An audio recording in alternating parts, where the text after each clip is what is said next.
class. So this is our third meeting of lab, okay, of comprehension skill. Okay, so we move on to the next chapter, which is structure. So yeah, leave the listening part for now. We will go to structure. So actually, for TOEFL tasks, there are 3 sections. I already told you about that the first one will be listening, and you already practiced the listening part. And then the second one will be a structure, and the third one will be reading comprehension. So I'm going to discuss about structure, and I'm going to discuss about subject and verb in a sentence. Oke, jadi ini yang kedua adalah struktur. Itu adalah sesi kedua dalam setiap TOEFL test. Oke, structure is tasted in second section of paper TOEFL test. This section consists of number of multiple choice questions. Jadi tetap multiple choice questions which question your ability of structure of English sentences. Structure di sini adalah grammar ya.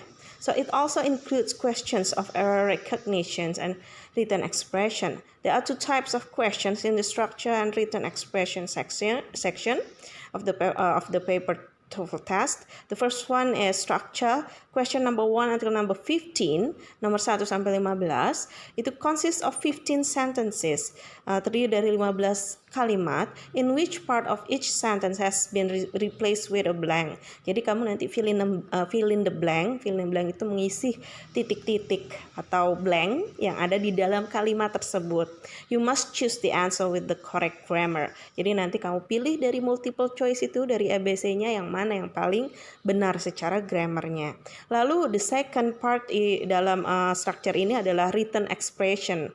Question number 16 until 14, dari nomor 16 sampai 40, consists of 25 sentences in which 4 words or groups of words have been underlined. Jadi nanti ada kalimat atau statement yang ada 4 garis bawah di setiap katanya. Maksudnya ada 4 kata yang akan digaris bawahi. Okay. You must choose the underlined words or group of words that is not correct. Justru yang ini adalah kamu harus memilih yang mana yang error. Jadi ada 4 garis bawah, kata yang digaris bawahi yang ditandai A, B, C, D. Kamu memilih mana yang paling salah gitu, yang error sendiri dalam satu kalimat itu. Okay, so the questions are presented from the easy one to difficult one. Jadi memang range-nya dari yang mudah ke yang susah. Lalu general strategies-nya adalah, strateginya yang bisa kamu gunakan adalah number 1, be familiar with the direction. Kamu harus mengerti direction-nya ya. Direction itu adalah instruksinya. The directions on every paper TOEFL test are the same. Study regularly to be used with the test. And then number 2, begin with question number 1 through 15. Jadi mulai dari nomor 1 sampai 15. Do not spend many time on questions that you cannot answer. Jangan fokus sama soal yang kamu tidak bisa jawab. Jadi kamu jangan menghabiskan misalnya 10 menit hanya untuk satu soal. Itu akan menghabiskan waktu karena TOEFL itu ada waktunya.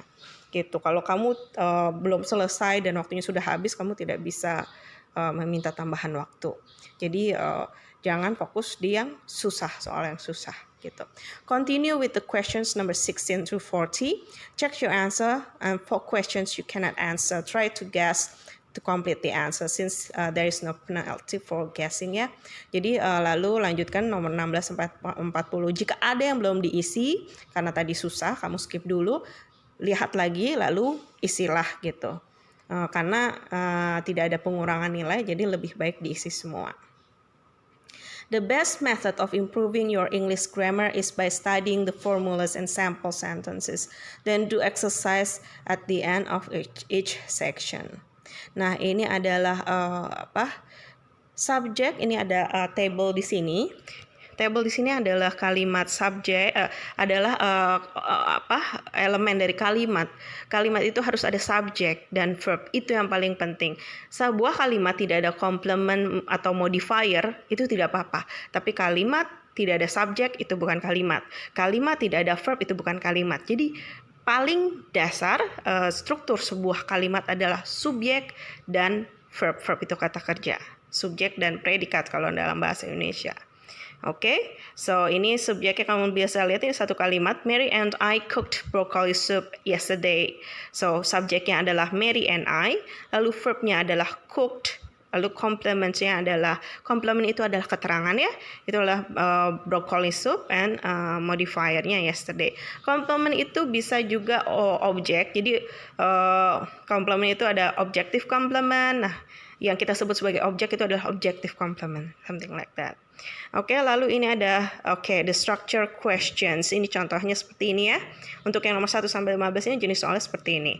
Multiple choice questions will test your competency of structure of English. For example, a bird blah blah blah fly to the sky. A bird blah blah blah fly to the sky. Jawabannya A, B, C, or D. Oke. A bird is fly itu salah. Kalau is itu harus flying-nya berarti harus flying, right? Lalu a bird has fly enggak, karena kalau has lagi itu berarti verbnya double dong. Verb tidak bisa double. Jadi kata kerja tidak bisa double dalam satu kalimat kecuali dia juga punya 2 subjek ya. Ada 2 klausa gitu. Jadi salah. Lalu yang betul adalah C, can ya. A bird can fly. Kenapa can itu bukan kata kerja, Miss? Bukan. Jadi yang kata kerja di sini cukup fly. Can itu adalah kalau kita sebut ya, auxiliary ya, auxiliary. Jadi bisa pakai itu. Sedangkan yang D juga tidak bisa ya. Jawabannya adalah C. Oke, lalu nih ada lagi di bawah. My parents bla bla bla for work on the new cafeteria. Oke, nah ini kalau kita lihat yang absen, yang tidak ada adalah verbnya. Jadi yang kamu cari ABCD-nya itu yang verb. A, necessary itu bukan verb, bukan kata kerja. Lalu B, are needed. Ya, jawabannya adalah B, karena ini ada verbnya atau ada to be-nya ya. To be itu bisa kita sebut sebagai linking verb ya. Gitu. So itu jawabannya adalah B ya. Nah, in that example you should notice immediately that the sentence has a subject, my parents, okay, and there is no verb. Okay, and that there is no verb. Okay, because answer B, are needed, is a verb, it is the best answer. Okay? Oke, nah subject and verb seperti yang tadi Miss bilang. A sentence in English must have at least one subject and one verb. Ya. Nah, ini ada exercise. Oke, ini correct or incorrect. Oke, lihat di situ. Last week when fishing for trout at the nearby mountain lake, yang nggak ada adalah apa? Nggak ada subjeknya, berarti salah ya. Number 2, a schedule of the day's events can be obtained at the front desk. Oke, ini benar ya, ada subjeknya yaitu adalah a schedule of the day's event can be obtained. Itu can-nya memang adalah auxiliary, and be obtained itu adalah verb. Nah, verbnya ini dia pasif memang ya. Oke, number 3, jadi itu correct. Number 3, a job on the day shift or the night shift at the plant. Nah, ini tidak ada verbnya, berarti salah. Number 4, the new computer program has provides a variety of helpful application. Provide di sini harusnya has provided atau tidak usah pakai has di sini. Jadi ini yang salah adalah bentuk verbnya ya. Lalu number 5, the box can be opened only with a special. Oke, ini benar, the box itu subjeknya, can be opened itu adalah verb atau predicate-nya ya. Oke, nah ini kita bahas subjek itu apa sih? The subject is the agent of the sentence in the active voice. It is the person or thing which performs or is responsible for action of the sentence, and it normally leads the verb. Every sentences in English must have a subject. The subject may be a single noun. Jadi dalam setiap kalimat itu ada subjeknya. Subjek itu ada di depan biasanya dan itu bentuknya noun, kata benda biasanya.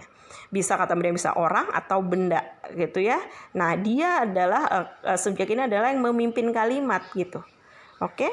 Nah, Lihat di sini contohnya, salad is good for my breakfast. So salad adalah subjeknya. Verbnya di mana? Di sini is ya. Jadi Miss, tapi kan ini is apakah verb?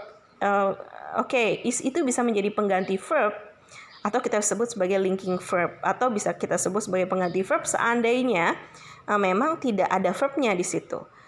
Ya, good itu kan adalah adjektif ya. Nah, jadi tidak bisa salad good for my breakfast itu nggak bisa. Maka itu harus ada verbnya. Untuk ada verbnya itu kita sisipkan saja to be. To be itu bisa sebagai pengganti verb ya. So milk contains calcium. Nah, milk di sini adalah subjeknya. Lalu ada contains di situ. Contains-nya adalah verb ya. The subject may be a noun phrase. A noun phrase is a group of words ending with a noun. It cannot begin with a preposition. So the carpet is on the floor. Nah, carpet adalah subject. That beautiful girl is my sister. Itu juga that beautiful girl is a subject. Is-nya yang ini the carpet is on the floor. Verbnya adalah is-nya ya, walaupun itu to be karena memang ternyata tidak ada verb di sini jadi harus diganti dengan to be gitu ya. Oke, that beautiful girl also ya, is-nya adalah verbnya. Oke, examples of subjects itu Emma sings a good song tonight. Emma itu adalah subject, sings itu adalah verb. We girls ini adalah subjek. We girls-nya are not going to the movie. Are not going to itu adalah verb. Sheila, Amanda, and I itu adalah subjek. So a verb. Okay, so adalah verb. The new book has an expensive price. The new book itu adalah subjek. Has itu adalah verbnya ya. It rains quite often here in the summer. Itu adalah subjek, rains itu adalah verb. It is very nice to see you. Itu adalah subjek, is-nya adalah verb ya. Very nice to see you adalah keterangan di situ. In some sentences, the true subject does not appear in normal subject position. They can act as a pseudo subject and is treated like subject when changing word order to question. However, the true subject appears after the verb, and the number of the true subject controls the verb. So there was a fire in that building last month.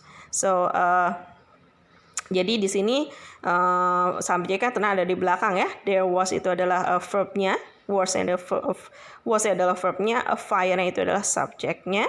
In that building last month. Oke, lalu there were many journalists in the building. So many journalists di sini adalah subjeknya. Oke, were-nya di sini adalah verbnya gitu. Jadi ini beda sendiri ya. Bentuk kalimatnya di sini beda sendiri dengan yang umumnya yang tadi Miss sebutkan di atas gitu. Nah, ini verb. The verb follows the subject. Biasanya verb itu ada setelah subjek kecuali yang tadi kita barusan bahas ya. Tapi biasanya most of them adalah verb itu mengikuti subjek. Jadi ada setelah subjeknya ya. Oke, Maria dances beautifully. Nah, Maria itu adalah subjeknya. Nah, dances itu adalah verb kata kerjanya. My sisters hate cucumber. Nah, hate-nya di sini adalah verbnya. My sisters adalah subject. The verb may be a verb phrase. A verb phrase consists of one or more auxiliaries and one main verb. The auxiliaries always precede the main verb. Yang tadi Miss bilang itu kayak I can run. So I is the subject. Can run in actually is a verb phrase. Oke, itu frasa verb. Sebenarnya run-nya itu adalah verbnya, tapi Miss tambah can ya, karena can itu sebenarnya auxiliary. Jadi kamu bisa jadiin can run itu adalah sebagai verb phrase, oke?